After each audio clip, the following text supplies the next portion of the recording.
नमस्कार, daily view Marathi bulletin मध्ये आपल्या सर्वांचे स्वागत. डिजिटल न्यूज असोसिएशन आयोजित या कार्यक्रमात मी तेजस्विनी ओंकार तमुचे तुम्हा सर्वांचं मनपूर्वक स्वागत करते. ಉಪಸ್ಥಿತರಿರುವ ಎಲ್ಲರಿಗೂ ನಾನು ಹೃತ್ಪೂರ್ವಕವಾದ ಸ್ವಾಗತವನ್ನು ಕೋರುತ್ತೇನೆ. ಸ್ವಾಗತಂ, ಶುಭ ಸ್ವಾಗತಂ, ಸುಸ್ವಾಗತಂ, ಸುಸ್ವಾಗತಂ, ಸುಸ್ವಾಗತಂ. पत्रकार म्हणजे जनहितासाठी लेखन करणारे व्यक्तिमत्व, लोकोपयोगी आणि सार्वजनिक हिताच्या गोष्टी जनतेपर्यंत पोहोचवणारे, प्रसार माध्यमातून समाजाकडे बघण्याचा दृष्टिकोन देणारे म्हणजे पत्रकार. जागतिक हालचाली, राष्ट्रीय, आंतरराष्ट्रीय, जिल्हास्तरीय, गल्लीपासून दिल्लीपर्यंतच्या सगळ्या बातम्या 135 कोटी जनतेपर्यंत पोहोचवण्याचं काम पत्रकारिता करते. पत्रकारिता पॅम्पलेट्स बनवून वाटण्यापासून सुरुवात झाली. त्यानंतर वर्तमानपत्र आले, रेडिओवर बातम्या आल्या, टीव्ही चालू झाले आणि आज 21व्या शतकात मोबाईल आणि इंटरनेटच्या जगात मोबाईल मधूनच डिजिटल न्यूज आपल्याला मिळू लागली आणि डिजिटल न्यूज मीडिया अस्तित्वात आली. आजच्या या धावपळीच्या काळात टीव्ही बघण्यात, न्यूजपेपर वाचण्यात वेळ नसलेल्यांना व्हॉट्सअप, फेसबुक आणि यूट्यूब मार्फत कमीत कमी वेळात बातम्या मिळू लागल्या. डिजिटल न्यूज मीडिया आजच्या जगात क्रांती घडवत आहे. डिजिटल न्यूज रिपोर्टर्सना मात्र त्यांच्या हक्कासाठी खूप परिश्रम घ्यावे लागले. अनेक ठिकाणी अपमान सहन करावा लागला, पण त्यांच्यावर सरकारने नजर टाकली आणि rule 18 government of India's ministry of electronics and information technology मधून डिजिटल न्यूज रिपोर्टर्सना एक मोलाचा पाठिंबा देण्यात आला आणि डिजिटल न्यूज असोसिएशनची स्थापना झाली. आज लक्ष्मीताई देखील उपस्थित आहेत, तर त्यांच्यासमोर मी सांगण्यात मला अत्यानंद होत आहे की आमचं हे बेळगावीमधील डिजिटल न्यूज असोसिएशन संपूर्ण साऊथ इंडियामधील फर्स्ट असोसिएशन आहे आणि संपूर्ण भारतात 135 कोटी जनसंख्या असलेल्या या भारतातील तिसरं असोसिएशन हे आपलं बेळगाव मधलं आहे. बेळगावचं नाव संपूर्ण जगभरात आज गाजतंय याचा आम्हाला अत्यानंद आहे. तर सर्व डिजिटल पत्रकार बंधूंच्या हक्कासाठी निर्माण झालेल्या या असोसिएशनने भारतात नाव केलेलं आहे आणि यात आधीच 200हून अधिक सदस्य जुळलेले देखील आहेत. जगाची माहिती आपल्यापर्यंत पोहोचवणारे हे डिजिटल न्यूज पत्रकार आज स्वतःच्या सवलतीसाठी, हक्कासाठी असोसिएशनच्या माध्यमातून पुढे येत आहेत. तर या सोनेरी दिवसाच्या तुम्हा सर्व न्यूज रिपोर्टर्सना सोनेरी शुभेच्छा देत आपण वळूयात पुढील कार्यक्रमाकडे. आज आपल्यात उपस्थित असलेल्या सौ लक्ष्मीताई हेब्बाळकर यांना मी विनंती करते की या छोट्याशा रोपट्याला पाणी घालून त्यांनी आजच्या या कार्यक्रमाची शुभ सुरुवात करावी. तसेच व्यासपीठावर आपल्या सोबत आहेत डिजिटल न्यूज असोसिएशनचे vice president Shri Ratnakar Goundi sir, तसेच स्पोक्स पर्सन श्री इक्बाल जकाती यांच्याकडून या झाडाला पाणी घालण्यात येत आहे. वृक्षवल्ली आम्हा सोयरे वनचरे या डिजिटल न्यूज असोसिएशनच्या लोगोचं अनावरण करावं. तसेच मी डिजिटल न्यूज असोसिएशनच्या सर्व सदस्यांना व्यासपीठावर येण्याची विनंती करते. सर्व कार्यकारी मंडळ यांनी व्यासपीठावर यावं अशी मी त्यांना विनंती करते. श्री प्रसाद कंबार, श्री कृष्णा शिंदे, श्री दीपक सुतार, तसेच श्री महादेव पवार या सर्वांना मी व्यासपीठावर येण्याची विनंती करते आणि सौ लक्ष्मीताई हेब्बाळकर यांच्या हस्ते डिजिटल न्यूज असोसिएशनच्या लोगोचं अनावरण आपण करत आहोत.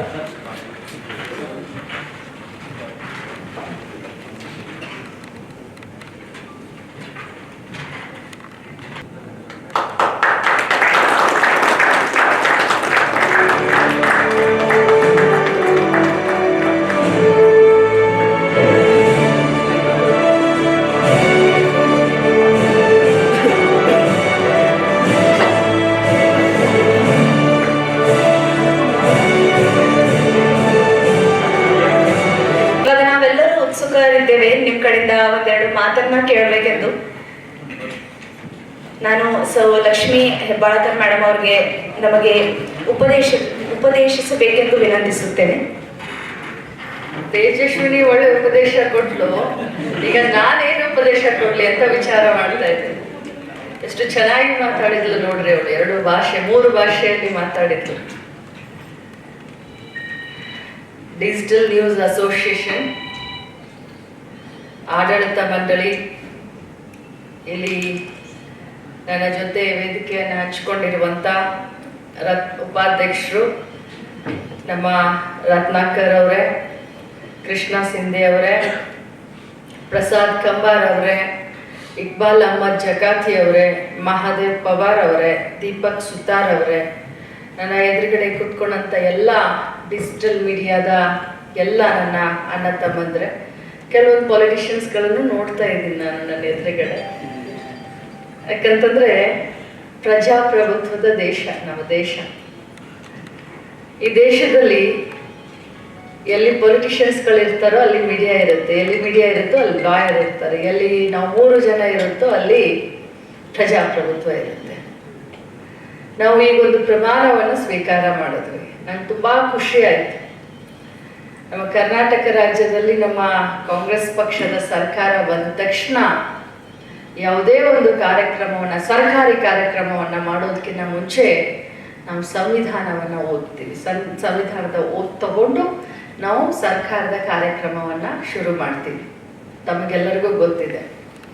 ಇವತ್ತು ನಾವೆಲ್ಲರೂ ಬಹಳ ನನ್ನ ಪ್ರಕಾರ ಎಷ್ಟು ಜನಸಂಖ್ಯೆ ಅಂದರೆ ತೇಜಸ್ವಿ 135 ಕೋಟಿ ಜನರಿರುವಂಥ, ವಿವಿಧ ಭಾಷೆ, ವಿವಿಧ ಧರ್ಮ, ವಿವಿಧ ಜಾತಿ, ವಿವಿಧ ವೇಷಭೂಷಣ, ವಿವಿಧ ಊಟಗಳು, ವಿವಿಧ ಸಂಸ್ಕೃತಿ ಇರುವಂಥ ವಿಶ್ವದ ಅತಿ ದೊಡ್ಡ ಪ್ರಜಾಪ್ರಭುತ್ವದ ದೇಶ ನಮ್ಮ ದೇಶ. ಈ ದೇಶದಲ್ಲಿ ನಾವು ಇಷ್ಟೊಂದು ಒಗ್ಗಟ್ಟಾಗಿರ್ಲಿಕ್ಕೆ ಯಾರಾದರೂ ಕಾರಣ ಆದರೆ ಅದು ಬಾಬಾ ಸಾಹೇಬ್ ಅಂಬೇಡ್ಕರ್ ಅವರು ಬರೆದುಕೊಟ್ಟಂತ ನಮ್ಮ ಸಂವಿಧಾನ ಕಾರಣ. ಆ ಸಂವಿಧಾನದ ಅಂಶವನ್ನ ನಮ್ಮಿಂದ ಇವರು ಓದಿಸಿದ್ರು. ನಂಗೆ ತುಂಬಾ ಖುಷಿ ಆಯ್ತು. ಇವತ್ತು ಮಾಧ್ಯಮದ ಬಗ್ಗೆ ಹೇಳಬೇಕು ಅಂತಂದ್ರೆ, ನಾನು ಸ್ವಂತ ಹೇಳೋಣ, ಬೇರೆಯವ್ರ ಬಗ್ಗೆ ಬಿಡಿ. 26 ವರ್ಷದ ನನ್ನ ರಾಜಕೀಯ ಅನುಭವದಲ್ಲಿ ನಾನು ಏನು ಕೆಲಸ ಮಾಡಿದ್ದೇನೆ ಅನ್ನೋದನ್ನ ಪ್ರಚಾರ ಮಾಡಿದವರು, ಸಮಾಜಕ್ಕೆ ತೋರಿಸಿದವರು ಮಾಧ್ಯಮದವರು. ಅದು ಡಿಜಿಟಲ್ ಮೀಡಿಯಾನೇ ಇರಲಿ, ಪತ್ರಿಕೆನೇ ಇರಲಿ, ಎಲೆಕ್ಟ್ರಾನಿಕ್ ಮೀಡಿಯಾನೇ ಇರಲಿ. ಇವತ್ತು ನಾನು ಬೆಳೆದಿದ್ದೀನಿ. ಇದಕ್ಕೆ ಏನಾದರೂ ನನ್ನ ಶ್ರಮ ಇದ್ರೆ 50% ಮಾಧ್ಯಮದವರ ಸಹಕಾರ. ಅದು ಕೆಟ್ಟದ್ದಿದ್ದಾಗ, ನಾನೇನಾದರೂ ತಪ್ಪು ಮಾಡಿದಾಗ ನನ್ನನ್ನು ತಿದ್ದಿದ್ದಾರೆ, ನಾನೇನಾದರೂ ಒಳ್ಳೆಯದನ್ನು ಮಾಡಿದಾಗ ನನಗೆ ಶಬಾಷ್ಗಿರಿಯನ್ನು ಇದೇ ಮೀಡಿಯಾದವರು ಕೊಟ್ಟಿದ್ದಾರೆ. ಒಟ್ಟಿಗೆ ಇವತ್ತು ನನ್ನ ಒಂದು ವ್ಯಕ್ತಿತ್ವವನ್ನು ಸಮಾಜಕ್ಕೆ ತೋರಿಸಿದವರು ಮೀಡಿಯಾ. ನಾನು ಅದಕ್ಕೆ ಬಹಳಷ್ಟು ಋಣಿಯಾಗಿರ್ತೀನಿ. ಅದರಲ್ಲೂ 21ನೇ ಶತಮಾನದಲ್ಲಿ ನಾವೆಲ್ಲರೂ ಇದ್ದೀವಿ. ಇವತ್ತು ವಿಶ್ವ ಬಹಳ ಭಾರತ ದೇಶವನ್ನ ನೋಡ್ತಾ ಇದೆ. ಭಾರತ ದೇಶವನ್ನ ವಿಶ್ವಗುರು ಅಂತ ಹೇಳ್ತಾರೆ. ಸೊ ಇಂಥ ಸಂದರ್ಭದಲ್ಲಿ ಡಿಜಿಟಲ್ ಮೀಡಿಯಾನ ಪಾತ್ರ ಬಹಳಷ್ಟು ಮುಖ್ಯ. ತಾವು ಎಲ್ರಿಗೂ ಗೊತ್ತು, ನಮ್ಮ ಹತ್ರ ಈಗ ಏನು ನಾವು ಬೆಳೀತಾ ನಮ್ಮ ಹತ್ರ ಟೈಮ್ ಅನ್ನೋದು ಬಹಳಷ್ಟು ಕಡಿಮೆ ಆಗಿದೆ. ನಾನು ಓಡಾಡಿಕೊಂಡು ಮೊಬೈಲ್ನಲ್ಲಿ ನಿಮ್ಮ ಯೂಟ್ಯೂಬ್ ಚಾನೆಲ್ಗಳನ್ನ ಬಹಳ ನೋಡ್ತೀನಿ. ವಾಟ್ಸಪ್ ಗ್ರೂಪ್ಗಳನ್ನ ನಮ್ಮ ಬೆಳಗಾವಿನಲ್ಲಿ ತುಂಬ ಮಾಡಿದ್ದಾರೆ. ಮೀಡಿಯಾ ಗ್ರೂಪ್ಗಳು ತುಂಬ ಇದ್ದಾವೆ. ಕ್ಷಣಾರ್ಧದಲ್ಲಿ ಇಡೀ ರಾಜ್ಯದಲ್ಲಿ, ಇಡೀ ದೇಶದಲ್ಲಿ, ಇಡೀ ವಿಶ್ವದಲ್ಲಿ ಆಗೋದನ್ನ ನಮ್ಮ ಡಿಜಿಟಲ್ ಮೀಡಿಯಾ ಫ್ರೆಂಡ್ಸು ಬಹಳ ಬೇಗ ಶೇರ್ ಮಾಡ್ತಾರೆ. ಅದರಿಂದ ನಾವು ಎನಿ ಕಂಡೀಷನ್ ನಾವು ಅಪ್ ಟು ಡೇಟ್ ಆಗಿಬಿಟ್ಟಿರ್ತೀವಿ. ಇವತ್ತು ನಾವು ಬಹಳಷ್ಟು ಅಪ್ ಟು ಡೇಟ್ ಯಾಕೆ ಆಗಿರ್ತೀವಿ ಅಂತಂದ್ರೆ ಬಿಕಾಸ್ ಆಫ್ ಡಿಜಿಟಲ್ ಮೀಡಿಯಾ. ಅಮೆರಿಕಾದಲ್ಲಿ ಏನಾದರೂ ಒಂದು ಬಾಂಬ್ ಬಿದ್ದಿದೆ ಅಂತಂದ್ರೆ ಒಂದೇ ಒಂದು ನಿಮಿಷದಲ್ಲಿ ನನ್ನ ಮೊಬೈಲ್ನಲ್ಲಿ ತಾವು ಡಿಜಿಟಲ್ ಮೀಡಿಯಾ ಮುಖಾಂತರ ನಮಗೆ ಸಂದೇಶವನ್ನು ಕೊಡ್ತೀರಾ, ನ್ಯೂಸನ್ನು ಬಿತ್ತರಿಸ್ತೀರಾ. ಸೊ ನಿಮ್ಮ ಪಾತ್ರ ಏನಿದೆಯಲ್ಲ, ಇದು ಬಹಳಷ್ಟು ಸಮಾಜದಲ್ಲಿ ಬಹಳಷ್ಟು ದೊಡ್ಡ ಜವಾಬ್ದಾರಿಯ ಪಾತ್ರ ಅಂತ ನನ್ನ ಅನಿಸಿಕೆ. ಯಾವುದೇ ಮೀಡಿಯಾ ಜವಾಬ್ದಾರಿಯ ಪಾತ್ರ. ಈಗ ಮಾತನಾಡಬೇಕಾದ್ರೆ ಹೇಳಿದ್ರು, ಸತ್ಯಕ್ಕೆ ಬಹಳಷ್ಟು ನಾವು ಹತ್ರ ಆಗಿ, ಸುಳ್ಳಿಗೆ ನಾವು ಯಾವತ್ತಿದ್ರೂ ವೈರಿಯಾಗಿ, ಸತ್ಯಮೇವ ಜಯತೆ ಅನ್ನೋದನ್ನ, ಧರ್ಮ ನಿರಪೇಕ್ಷಿತ ರಾಜಕಾರಣದಲ್ಲಾಗ್ಲಿ ಸಮಾಜಕಾರಣದಲ್ಲಾಗ್ಲಿ ಎಲ್ಲ ರಂಗದಲ್ಲಿ ಎಲ್ಲ ಧರ್ಮಕ್ಕೆ ಸಮಾನವಾದಂಥ ಅವಕಾಶ ಅಂತ ನಾವು ಒತ್ತು ತಗೊಂಡ್ವಿ. ಸಬ್ಕಾ ಸಾಥ್ सबका विकास और सबका विश्वास सिर्फ बोलने के लिए नहीं चाहिए, हमें सबका साथ सबका विकास और सबका विश्वास सही में हमको चाहिए और हम हिंदुस्तान में हैं और ये हर एक हिंदुस्तानी का हक है, चाहे वो मुसलमान हो, चाहे वो हिंदू हो, चाहे वो ईसाई हो, चाहे वो सिख. ಯಾಕಂತಂದ್ರೆ ನಾನು ಮೊದಲೇ ಹೇಳಿದೆ, ವಿಶ್ವದಲ್ಲಿ ನಮ್ಮ ಸಂವಿಧಾನವನ್ನು ನೀವು ವಿಚಾರ ಮಾಡಿ ಬಂಧುಗಳೇ, ಡಿಜಿಟಲ್ ಮೀಡಿಯಾದವರಿದ್ದೀರ, ಎಷ್ಟು ಬೇಗ ವೈರಲ್ ಆಗಿಬಿಡುತ್ತೆ ನಿಮ್ಮ ನ್ಯೂಸ್ಗಳು ಅಂತಂದ್ರೆ, ಈಗ ಯಾವ ಮಟ್ಟಕ್ಕೆ ನಿಮ್ಮನ್ನು ನಾವು ನಂಬ್ತೀವಿ ಅಂತಂದ್ರೆ ನಾವು ಚೌಕಾಶಿನೇ ಮಾಡೋದಿಲ್ಲ. ಮೀಡಿಯಾದಲ್ಲಿ ಡಿಜಿಟಲ್ ಮೀಡಿಯಾದಲ್ಲಿ ಬಂದಿದೆ ಅಂತಂದ್ರೆ ಅದು ನಿಜ ಅಂತ ತಿಳ್ಕೊಂಡ್ಬಿಡ್ತೀವಿ.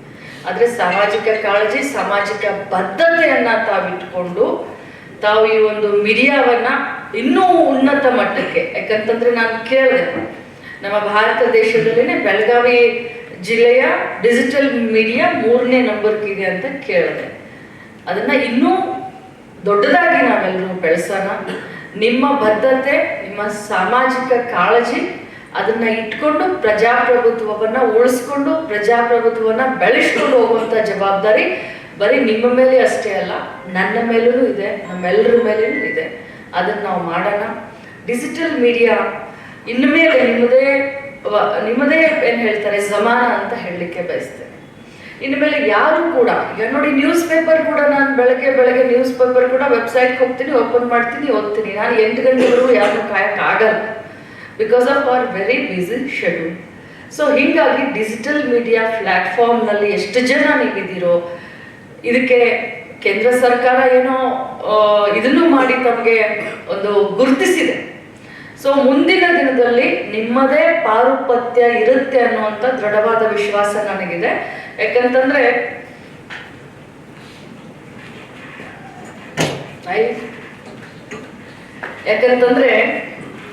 हमारे एमएलए राजू सेठ जी को आप सबके तरफ से मैं स्वागत करती हूँ. ಯಾಕಂತಂದ್ರೆ ಟಿವಿ ನೋಡ್ಲಿಕ್ಕೆ ನಮಗೆ ಟೈಮ್ ಇಲ್ಲ. ನಾವೇನೋ ಟಿವಿ ನೋಡ್ಬೇಕಂತಿರ್ತೀವಿ, ನಮ್ಮ ಮಕ್ಕಳು ಬೇರೆ ಚಾನೆಲ್ ನೋಡ್ತಿರ್ತಾರೆ, ನಮ್ಮ ತಾಯಿ ಬೇರೆ ಚಾನೆಲ್ ನೋಡ್ತಿರ್ತಾಳೆ, ನನ್ನ ತಮ್ಮ ಬೇರೆ ಚಾನೆಲ್ ನೋಡ್ತಿರ್ತಾನೆ. ಬಟ್ ನನ್ನ ಕೈಯಲ್ಲಿರುವಂತ ಮೊಬೈಲು ನನ್ನ ಜಗತ್ತು. What ever it may be, ನನ್ನ ಸ್ವತಂತ್ರ, ನನ್ನ ಮೊಬೈಲ್ನಲ್ಲಿ ನಾನು ಏನಾದರೂ ನೋಡ್ತೀನಿ. ಸೊ ಡಿಜಿಟಲ್ ಮೀಡಿಯಾ ಬಹಳ ಫಾಸ್ಟ್ ಆಗಿ, ಬಹಳ ವೇಗವಾಗಿ ಬೆಳೀತಾ ಇದೆ. ನಾನು ಪದೇ ಹೇಳ್ತೀನಿ, ನಿಮಗೆ ಒಳ್ಳೇದಾಗಲಿ. ಬಟ್ ನಿಮ್ಮ ಸಾಮಾಜಿಕ ಬದ್ಧತೆ ಮತ್ತು ಕಾಳಜಿಯನ್ನು ಇಟ್ಕೊಂಡು ತಾವು ಮುಂದುವರಿರಿ ಅಂತ ಹೇಳ್ತಾ, ಈ ಕಾರ್ಯಕ್ರಮದಲ್ಲಿ ಭಾಗವಹಿಸಿ ನನಗೆ ನಿಜವಾಗ್ಲೂ ಖುಷಿ ಆಯಿತು. ನಿನ್ನೆ ನನ್ನ ಬ್ರದರ್ ಬಂದಾಗ ಹೇಳ್ತಾ ಇದ್ದೆ, ನೀವು ನಾನು ಒಬ್ಬಳನ್ನೇ ಕರಿತೀರಾ, ಬೇರೆಯವ್ರು ಯಾರೂ ಬರೋದಿಲ್ಲ, ನಾನು ಒಬ್ಬಳನ್ನೇ ಕರಿತೀರಾ ಅಂತ ನಾನು ಅವ್ರಿಗೆ ಜೋರು ಮಾಡ್ತಾ ಇದ್ದೆ. ಯಾಕಂತಂದ್ರೆ ನಾನು ಉಡುಪಿ ಜಿಲ್ಲಾ ಉಸ್ತುವಾರಿ. ನನ್ನ ಹೇಗಿದೆ ಅಂದರೆ ಬರ್ಮುಡಾ ಟ್ರಾಂಗ್ಲರ್ ಆಗ್ಬಿಟ್ಟಿದ್ದೆ. ಒಮ್ಮೆ ಬೆಳಗಾವಿ, ಒಮ್ಮೆ ಬೆಂಗಳೂರು, ಒಮ್ಮೆ ಉಡುಪಿ. ಬೆಳಗಾವಿಯಲ್ಲಿದ್ದಾಗ ಬೆಂಗಳೂರು ಲೊಕೇಶನ್ ಸ್ವಿಚ್ ಆಫ್ ಆಗುತ್ತೆ, ಬೆಂಗಳೂರಿನಲ್ಲಿದ್ದಾಗ ಉಡುಪಿ ಲೊಕೇಶನ್ ಸ್ವಿಚ್ ಆಫ್ ಆಗುತ್ತೆ. ಹಿಂಗೆ 3 ಕಡೆ ಒಬ್ಬ ಹೆಣ್ಮಗಳಾಗಿ ಪ್ರದಕ್ಷಿಣೆ ಹಾಕ್ತಾ ಇದ್ದೀನಿ. ಸೊ ನನ್ನ ಒಂದು ಬ್ಯುಸಿ ಶೆಡ್ಯೂಲ್ನಲ್ಲಿ ಬಹಳಷ್ಟು ಪ್ರೀತಿಯಿಂದ ನಿಮ್ಮ ಕಾರ್ಯಕ್ರಮಕ್ಕೆ ಒಂದು ಶುಭವನ್ನು ಹಾರೈಸಿದ್ದೀನಿ. ಒಳ್ಳೆಯದಾಗಲಿ. ನಿಮ್ಮ ಡಿಜಿಟಲ್ ಮೀಡಿಯಾ ಬೆಳೆಸಲಿಕ್ಕೆ ನನ್ನ ಕಡೆಯಿಂದ ಒಬ್ಬ ಜವಾಬ್ದಾರಿ ಪ್ರಜೆಯಾಗಿ ನನ್ನ ಕಡೆಯಿಂದ ಏನೆಲ್ಲ ಮಾಡಬೇಕು ಅದನ್ನು ನಾನು ಖಂಡಿತ ಮಾಡ್ತೀನಿ. ನಾನು ಯಾವತ್ತೂ ಕೂಡ ಅದು ಪ್ರಿಂಟ್ ಮೀಡಿಯಾ ಇರಲಿ, ಎಲೆಕ್ಟ್ರಾನಿಕ್ ಇರಲಿ, ಡಿಜಿಟಲ್ ಇರಲಿ, ಯಾವತ್ತೂ ನಾನು ಅದನ್ನು ಇದು ಹೆಚ್ಚು ಇದು ಕಡಿಮೆ ಅಂತ ನಾನು ತಾರತಮ್ಯ ಯಾವತ್ತೂ ಮಾಡಿಲ್ಲ. ಇನ್ನು ಮುಂದೂ ಕೂಡ ನಿಮಗೆ ಸಹಕಾರ ನೀಡ್ತೀನಿ ಅಂತ ಹೇಳಿ ಇನ್ನೊಮ್ಮೆ ತಮಗೆಲ್ಲರಿಗೂ ಶುಭಾಶಯ ಕೋರ್ತಾ, ನನಗೆ ಈಗ 4 ಕಡೆ ಕಾರ್ಯಕ್ರಮ ಇದೆ, ನನಗೆ ಹೋಗ್ಲಿಕ್ಕೆ ತಾವು ಅನುವು ಮಾಡಿಕೊಡ್ಬೇಕು ಅಂತ ಕೇಳಿ ನನ್ನ ಮಾತನ್ನು ಮುಗಿಸ್ತೀನಿ. ಜಯ.